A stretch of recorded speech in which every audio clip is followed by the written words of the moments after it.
Modelling का हमें बताया था, क्या बताया था हमने बेसिकली, कि आपके पास रिजॉर्प्शन एंड दूसरा मैकेनिज्म आता है अपोजिशन, मतलब कि डिपोजिशन हो रही है बेसिकली बोन की। ऑलरेडी याद रखना है, मैं बार बार बोल रही हूँ कि मैक्सिला की जो ग्रोथ है वो फॉरवर्ड हो रही है। अभी मैं बोलने जा रही हूँ कि जो मेरे पास रिजॉर्प्शन होगी ना, वो होगी इंटीरियर सरफेस के ऊपर। मतलब कहने का ये है कि मैं बेशक अपना मैक्सिला को आगे लेकर आ रही हूँ, फॉरवर्ड ग्रोथ किस तरीके से हो रही है वो याद है तुम लोगों को, पता चल गया कि रिजॉर्प्शन जो बेसिकली मैक्सिला जो फॉरवर्ड आ रहा है वो कैसे आ रहा था, केंजल बेस की वजह से, और सेकेंडली आपके पास सुजर की वजह से। बट अभी मैंने कहा कि मैं इंटीरियर सरफेस पे जो मैक्सिला का पूरा जो इंटीरियर सरफेस है मैं यहाँ पर रिजॉर्प्शन करवाऊंगी। कैसे होती है बेसिकली, इस पिक्चर में देखो, ये जो पूरा जो जो येलो वाला एरिया है ना, ये सब जगह क्या हो रही है, बस यहाँ पे रिजॉर्प्शन चल रही है ये। तो पूरे एंटीरियर सरफेस पे जब भी बात करोगे रिजॉर्प्शन हो रही है। अब बात यहाँ पे क्या समझने वाली है कि मेरे पास एंटीरियर पे रिजॉर्प्शन हो रही है, लेकिन फिर भी मैक्सिला आगे आ रहा है। आगे क्यों आ रहा था? बाय दी केनियल बेस की वजह से, और सेकंड सूजर की वजह से। ठीक है, लेकिन फिर भी इसके एंटीरियर सरफेस पे रिजॉर्प्शन चलती रहेगी, तो ये इसको कहते हैं रिमॉडलिंग है ये आपके पास मैकेनिज्म कौन सा था, रिमॉडलिंग का। ठीक है। अच्छा, एक और चीज यहाँ पर एक इंपॉर्टेंट है कि आपके पास हर जगह पे एनटीए स्पेस के ऊपर रिमॉडलिंग हो रही है, एक्सेप्ट ये जो इतना सा एरिया जो उन्होंने कलर नहीं किया है ना, this is the interior nasal spine. ठीक है, यहाँ पर रिजॉर्प्शन नहीं होती है, बाकी जगह पे रिजॉर्प्शन होगी। ये बात क्लियर है? तो इन शॉर्ट बेसिकली आपके पास ये पूरा एक पैराडॉक्सिकल साइकिल चल रही है, जिसमें आपके पास दो चीज आ रही है, एक होती है ट्रांसलेशन और दूसरा हो रहा है सरफेस रिमॉडलिंग मॉडलिंग। मतलब ये है कि पूरा नेजो मैक्सिलरी कॉम्प्लेक्स है, जो मैक्सिला है वो ट्रांसलेट कर रहा है, जो बार बार जो डाउनवर्ड फॉरवर्ड का बोलने का मतलब ये कि इसकी ट्रांसलेशन हो रही है, मतलब ये आगे की तरफ आ रहा है। बट इसका जो सरफेस है, लाइक जो इंटीरियर सरफेस है, जो इंटीरियर पार्ट है, वहां पर हो रही थी रिजॉर्प्शन, वहां से बोन हो रही है रिमूव्ड। ठीक है। अब हमें एक पिक्चर दिखाई है इन्होंने, जो कि इन लोगों ने इंस्टीट्यूट की थी। इसने इलस्ट्रेट में क्या किया, इसने बेसिकली प्लेटफॉर्म मूव कर रहा है, इसने ये बताया है। कैसे बताया कि यहाँ पर ये देखो, ये मेरा मैक्सिला का सरफेस है। इस मैक्सिला के सरफेस में यहाँ पे देखो, अब मैंने क्या कहा था कि एंटीरियर सरफेस मेरे पास क्या हो रही थी, रिजॉर्प्शन, तो मैंने यहाँ पे माइनस का साइन है। और पोस्टीरियर सरफेस में मैं करवा रही हूँ डिपोजिशन बोन की, तो मैंने यहाँ पे इसको डिपोजिशन प्लस माइनस बनाया हुआ है। ठीक है। और ये जो मेरा मैक्सिला है ना, इट्स लाइक अ व्हील। ठीक है, ये एक व्हील की तरह पूरा आगे की तरफ आ रहा है, ट्रांसलेशन कर रहा है ये आगे। बट जो इसके अंदर जो बेसिकली इसकी एंटीरियर पार्ट पे रिजॉर्प्शन होगी और पोस्टीरियर पे डिपोजिशन होगी। ठीक है। एंड इस मैकेनिज्म के जरिए, लाइक आपके पास जो सरफेस मॉडलिंग है बेसिकली, ये आपके पास अपोजिट डायरेक्शन में होगी। ठीक है, ताकि आपके पास जो मैक्सिला है वो आगे की तरफ आएगा। क्लियर है ये?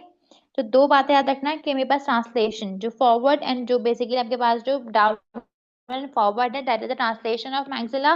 वेयर एज जो ग्रोथ हो रही है बेसिकली, वो हमारे पास हो रही है पोस्टीरियर एरिया के ऊपर, लाइक क्रेनियल बेस के ऊपर या सूचर के ऊपर। ठीक है, डिपोजिशन मैंने की है backward, like bone add on किए मैंने यहाँ पर पीछे की तरफ। बट मेरे पास जो मैक्सिला है वो जा कहाँ रहा है, आगे की तरफ। क्लियर है ये? मैक्सिला खुद से आगे नहीं जा रहा है, मैक्सिला को तो मैं आगे से जो खत्म कर रही हूँ, इंटीरियर डिसऑप्शन करवा रही थी मैं नेजल स्पाइन्स पे अलावा हर जगह, तो मैंने वहां से खत्म करवाया है। बट इन शॉर्ट, और समराइज कर रही हूँ इसको, कि मैक्सिला मेरा आगे मूव कर रहा है, बट मैंने इंटीरियर पार्ट के ऊपर क्या करवाया था, इंटीरियर पार्ट के ऊपर मैंने इसको खत्म करा, लाइक मैंने इसको इंटीरियर पार्ट से इसकी जो है बेसिकली रिजॉर्प्शन करवाई थी। ठीक है। और पोस्टीरियर के ऊपर कैंडी बेस सूचर जहाँ पे है वहां पे मैंने इसकी डिपोजिशन करवाई है। ठीक है। इसके अलावा इन्होंने कौशल बता दी थी कि मॉडलिंग और जो ट्रांजिशन इफेक्ट है, इसमें क्या अलग डिफरेंस क्या आ रहा है। अब इस रिमॉडलिंग की वजह से आता आपके पास इफेक्ट जो है वो बढ़ जाएगा तो कम हो जाएगा। ठीक है। अब कौन सी जगह पे इसका इफेक्ट बढ़ रहा है और कौन सी जगह पे इसका इफेक्ट जो है वो डिक्रीज हो रहा है, अपोजिंग इफेक्ट आ रहा है। सबसे पहले एग्जांपल आती है के पास रूफ ऑफ द माउथ के ऊपर। ठीक है। Roof of the mouth is basically palate. अगर मैं क्या करूँ कि बेसिकली मुझे जो है ना जो पैलेट है उसको नीचे की तरफ मुंह घुमाना है। ठीक है। पिक्चर देख के समझाती हूँ कि बेसिकली आपके पास इस पिक्चर में देखो, ये आपके पास पैलेटल वोल्ट है। ठीक है, मतलब पैलेट है ये। ठीक है, ये पूरा आपके पास पैलेट आ रहा है। अब मैं क्या करवाऊंगी, मैं यहाँ पे पैलेट जो एरिया जो है ना, यहाँ पे मैं नीचे की तरफ आ रहा है, मतलब मैं डिपोजिशन करवा रही हूँ। बट ऊपर क्या है, ऊपर मेरी नोज होगी, तो ऊपर वाले एरिया में जो बेस ऑफ द नोज है बेसिकली, वहां पर मैंने इसको माइनस माइनस वहां पे मैं डिक्रीज करवा रही हूँ इसको। ठीक है। इन शॉर्ट मैंने क्या करा है, मैंने बेस ऑफ द नोज से बोन को रिमूव करा, और नीचे जो मेरा बेस ऑफ द जो पैलेटल वोल्ट है, वहां पे मैंने बोन को ऐड करवा दिया। ठीक है। तो इन शॉर्ट इस तरीके से आपके पास क्या कहते हैं कि जो वोल्ट है, पैलेट जो पैलेट है वो इंक्रीज होगा, और जो नोज है बेसिकली वो डिक्रीज हो रही है, तो इस तरह से आपके पास मूवमेंट ज्यादा ज्यादा हो रही है। अपोजिंग इफेक्ट कहाँ पर आएगा, एलरेडी प्रोसेस में आएगा। अब यहाँ पे जब मैं रिजॉर्प्शन करवाऊंगी बोन की, तो फॉरवर्ड मूवमेंट होगी, लाइक तो आगे इधर जाएगा। ठीक है। बोन रिजॉर्प्शन करवा के मैं दांत को मुझे आगे मूव करवाना था, तो मैं आगे करवाऊंगी, तो मतलब मेरा क्या पोजिशन का इफेक्ट आ रहा है इसका ये। और वहां पे मेरा एडिटिव इफेक्ट है, वहां पे मेरा इफेक्ट बढ़ रहा था ये। ठीक है। ये पूरी कहानी आपके पास न्यूरो मैक्सिलरी कॉम्प्लेक्स के ऊपर। अब हम बात करें मैंडिबल के ऊपर। अब मैंडिबल में क्या हो रहा था, मैंडिबल के अंदर हमें पता ऑलरेडी कि दो चीजें होती हैं important, that is the endochondral ossification कहाँ पर हो रही थी, ये कंडाइलर कार्टिलेज के ऊपर। सेकंड आपके पास डायरेक्ट बोन बनेगी, पेरियोस्टल एक्टिविटी मॉडलिंग है जो कि बेसिकली बाकी जगह पे हो रही है। क्रेनियल बेस का मैंडिबल से कोई इतना लिंक नहीं है, बट हमें एक चीज हमें पता चली, that is the cranial base के रेफरेंस है, बट मैक्सिलम में उसका रोल है, मैंडिबल में कोई रोल नहीं क्रेनियल बेस का। ठीक है। अभी हमने एक और बात डिस्कवर की थी पहले कि हमारे पास जो क्रेनियल जो कार्टिलेज है, basically Contra cartilage, that is a difference है बेसिकली उसका एपिफाइजल कार्टिलेज से। बट ये टू एपिफाइजल कार्टिलेज नहीं है, प्लेट नहीं है, यहाँ पे हाइपोप्लेजिया भी हो रहा है, हाइपरट्रोफी भी हो रही है, और एंडोगोनल भी हो रही है यहाँ पर। ठीक है। अब अगर बात करें कि बेसिकली मैंडिबल में एक बेसिक ट्रांसलेशन क्या होती है और मूवमेंट क्या हो कैसे हो रही है, तो हमें पता ये चल देखने को ये मिला कि बेसिकली मैक्सिला सॉरी जो मैंडिबल है ना, वो भी आपके पास डाउनवर्ड एंड फॉरवर्ड आ रहा था ये। ठीक है। अब देख सुनने में ये लगेगा कि ऐसे चिन जो है बेसिकली वो आगे आ रही है। ठीक है। जब मैंडिबल ग्रो करेगा बेसिकली ये, तो ये मैंडिबल है, तो ये बेसिकली चिन जो है वैसे इनका जो पार्ट है ना उसको आगे लेकर आ रहा है ये। ठीक है। बट चिन आगे नहीं आती, चिन का पैसिव रोल है, चिन चिन का कोई यहाँ पे इंपॉर्टेंट एक्टिव रोल नहीं है। एक्टिव रोल किसका आपके पास आएगा यहाँ पे, सूत्र का होगा। ठीक है। That is also the sorry posterior surface of the ramus involve होगा यहाँ पे, और दूसरा आपके कंडाइलर एंड कोनेट पॉस इन्वॉल्व होंगे बेसिकली यहाँ पर। ठीक है। जो एनाटॉमिकल ग्रोथ साइट है मेरे पास यहाँ पे, जो हमें स्टेनिंग से पता चला था स्टडी के जरिए, दैट इज दी दो जगहें, दैट इज कंडाइलर कोरोनाइट प्रोसेसेस और आपका पोस्टीरियर सरफेस ऑफ रेमस। ठीक है। जिनका कोई रोल यहाँ पर इतना नहीं आता। अब इस पिक्चर में देखो, इस पिक्चर में उन्होंने हमें बताया था कि बेसिकली आपके पास जो मैंडिबल है ना, वो ट्रांसलेशन उसकी होगी डाउनवर्ड एंड फॉरवर्ड, बट जो मेन ग्रोथ हो रही है वो कहाँ पर है, अपवर्ड एंड बैकवर्ड। ठीक है। कहने का मतलब ये है कि बेसिकली बस ऐसा लगेगा कि चिन आगे आ रही है, बट चिन का पैसिव रोल है। आपके पास जब मेरे पास पीछे से ग्रोथ करवाऊंगी मैं इसकी, ठीक है, पीछे से पुल होगा, पीछे से ग्रोथ जब होगी, कंडक्टर प्रोसेस और रेमस के ऊपर ग्रोथ करवा रही हूँ यहाँ पर इसकी ये। ठीक है। ग्रोथ असल यहाँ पर हो रही है, और ये आगे की ट्रांसलेशन आगे हो रही है इसकी। ठीक है। सेम हमें मैक्सिमा में पढ़ाया था कि पीछे से बेसिकली सूचर पे होती है और मैक्सिला आगे आ रहा था। सेम मेरे पास मैंडिबल जो है बेसिकली वो आगे की तरफ आ रहा है, चिन का कोई रोल यहाँ पर नहीं है, चिन पैसिव रोल है चिन का। ठीक है। बट देखने में ऐसा लग रहा था कि चिन का रोल है, बट चिन का रोल नहीं है। इट इज इंपॉर्टेंट आपको पता हो कि बेसिकली जो ग्रोथ हो रही है पीछे की तरफ है, रेमस की तरफ है, और कंडाइलर प्रोसेस की तरफ हो रही है बेसिकली वो। ठीक है। नेक्स्ट हमारे पास आता है आपके पास important, that is the remodelling हो रही है रेमस की भी। अब वो कैसे हो रही है पास यहाँ पे, अगेन पोस्टीरियर सरफेस के ऊपर क्या करवाऊंगी मैं, डिपोजिशन लाइक बोन की पोजीशन, और एंटीरियर सरफेस के ऊपर रेमस की करवा रही हूँ रिजॉर्प्शन। ठीक है। इन दोनों की वजह से आपके पास जो रेमस है वो मूव करेगा बैकवर्ड। रेमस की जो पीछे डिपॉजिट करवाई जा रही है तो पीछे की तरफ बैकवर्ड जाएगा ना रेमस तो। लेकिन मैंडेबल जो है बेसिकली वो आगे आएगा, मतलब उसकी होगी बॉडी लेंथन होती रहेगी, बढ़ती रहेगी बॉडी। ठीक है। तो इस तरीके से आपके पास रोल आ रहा है, इंपॉर्टेंट है ये भी। इस पिक्चर में समझ जो अब, इस पिक्चर में उन्होंने बताया कि आपके पास पहले जो था ना कि इसका जो इन्फेंसी में जो रेमस है मेरे पास, ये इन्फेंट का रेमस है और ये एडल्ट का रेमस है। ठीक है।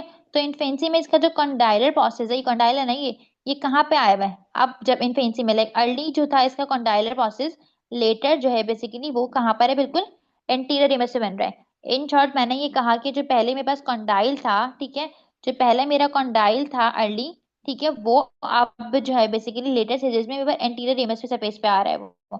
ठीक है। पिक्चर में देख लो गौर से, ऐसे बन रही है। तो जो कंडाइल आपके पास आ रहा है ये कहाँ पर है, अब anterior surface of the ramus पे बना रहा है ये। तो मतलब ग्रोथ हुई है, और हमने ग्रोथ कहाँ करवाई है, प्लस प्लस साइन कहाँ पर आ रहा है आपके पास इस पिक्चर में, पिक्चर को याद रखो प्रॉपर्ली। आपके पास posterior surface of the ramus के ऊपर हमने ग्रोथ करवाई है। ठीक है। रेमस के ऊपर ग्रोथ करी है, और एंटीरियर सरफेस के ऊपर हमारे पास डिपोजिशन सॉरी ऑप्शन हो रही है, बेसिकली ग्रोथ नहीं हुई यहाँ पर। ठीक है। और इसकी वजह से आपके पास जो मैंडिबल है बेसिकली उसकी लेंथन हो रही है, मतलब वो बॉडी उसकी बढ़ रही है। ठीक है। नेक्स्ट बात जाते हैं अब। अच्छा, अभी मैंने कहा था इन्फेंसी में आपके पास कंडाइल जो था बेसिकली वो इस एरिया में था। तो अब बेसिकली क्या होता है आपके पास, जब ये रेमस पीछे की तरफ ग्रो कर रहा है, तो ऑब्वियस सी बात है पहले में प्राइमरी मोलर्स थे। ठीक है। तो प्राइमरी मोलर्स तो इस एरिया में रेमस के अंदर अंदर आ रहे हैं।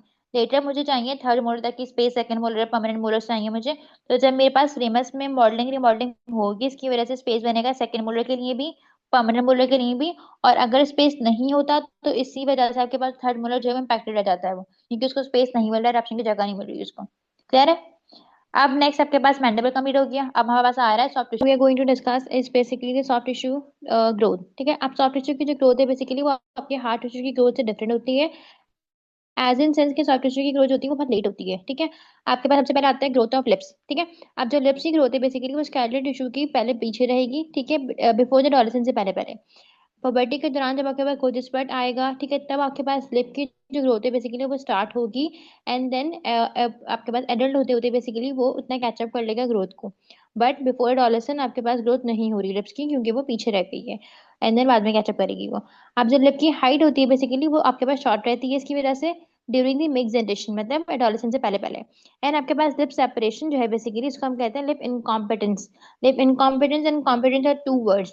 ठीक है, कॉम्पिटेंस का मतलब है कि आपके पास दोनों जो लिप्स हैं बेसिकली वो प्रॉपर, बेसिकली आपके पास इंसाइजेस नजर नहीं आ रहे हैं, और लिप जो है बेसिकली वो प्रॉपर क्लोज हो रहे हैं। ठीक है, जैसे यहाँ पे लिप्स बंद अगर हैं तो मैं उसको बोलूंगी कि लिप कॉम्पिटेंट लिप्स है। बट अगर मुझे इंसाइजेस नजर आ रहे होंगे मैक्सिस, तो I will call it as lip incompetence, like gap है। ठीक है, बिटवीन द लिप्स, लिप्स में सेपरेशन है सिंपली। और वो आपके पास मैक्सिमम होती है ड्यूरिंग द चाइल्डहुड। ठीक है, और वो बेसिकली जो लिप इनकॉम्पिटेंस है ना वो डिक्रीज होगी एडोलेसेंस तक आते आते। बेसिकली चाइल्डहुड में आपके पास हमें पता है कि बच्चों के नॉर्मली मैक्सिमम नजर आ रहे होते हैं। वो इसलिए आते हैं क्योंकि उसकी लिप सेपरेशन जो है बेसिकली वो मैक्सिमम होती है, और लिप की जो हाइट है बेसिकली वो शॉर्ट होती है। ठीक है, ये दो बातें बताई हैं मैंने एज इन चाइल्डहुड या जनरेशन की ड्यूरेशन में।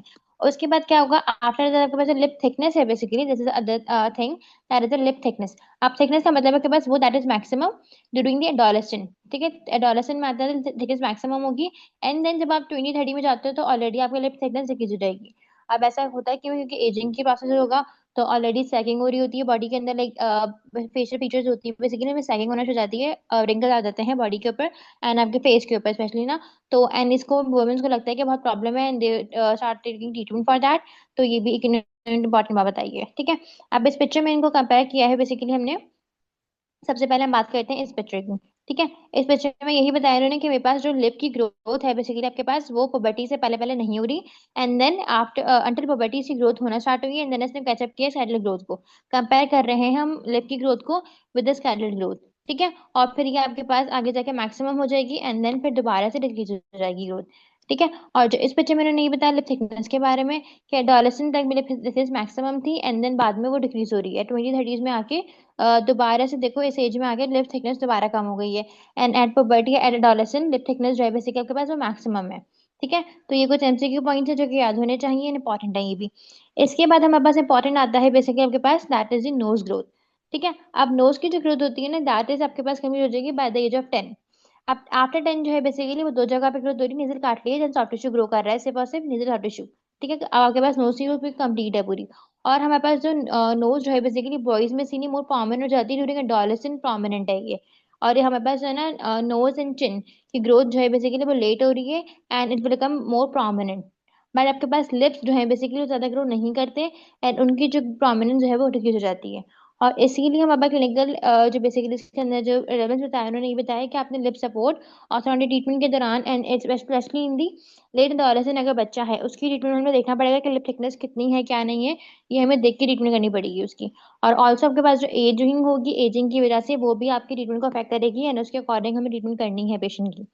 इस वाली पिक्चर में उन्होंने ये बताया है कि मेरे पास जो ग्रोथ हो रही है नोज की वो by the age of 10 complete हो जाती है, एंड आफ्टर 10 आपके पास जो भी ग्रोथ होगी वो नेजल कार्टिलेज एंड आपके पास सॉफ्ट टिश्यू है उसका वो ग्रो कर रहा है। ठीक है, एक तो ये चीज हो गई है। सेकंड चीज मेरे पास यहाँ पे एक और बात उन्होंने बताई है कि आपके पास जो ग्रोथ स्पॉट है बेसिकली वॉइस में बेसिकली जब ग्रोथ स्पॉट आएगा तो उसकी नोज जो है बेसिकली वो डॉलरसन में प्रोमिनेंट है। ठीक है, ये एमसीक्यू पॉइंट है कुछ कुछ जो आपको आने चाहिए, जो याद होने चाहिए। और इसके अलावा इसमें कुछ इंपॉर्टेंट नहीं है कुछ भी, जितना मैंने एक्सप्लेन किया है it's totally up to you. इसको पढ़ना है प्रॉपर, समझना है इसको, एंड देन फिर हम आगे कंटिन्यू करेंगे। हमारे पास चैप्टर नंबर 2 जो है बेसिकली वो टोटली कंप्लीट हो चुका है। अगर if you want the simplified notes for quick revision, तो details are given in the description, you can just DM us on our Instagram account for the notes. Thank you so much for joining.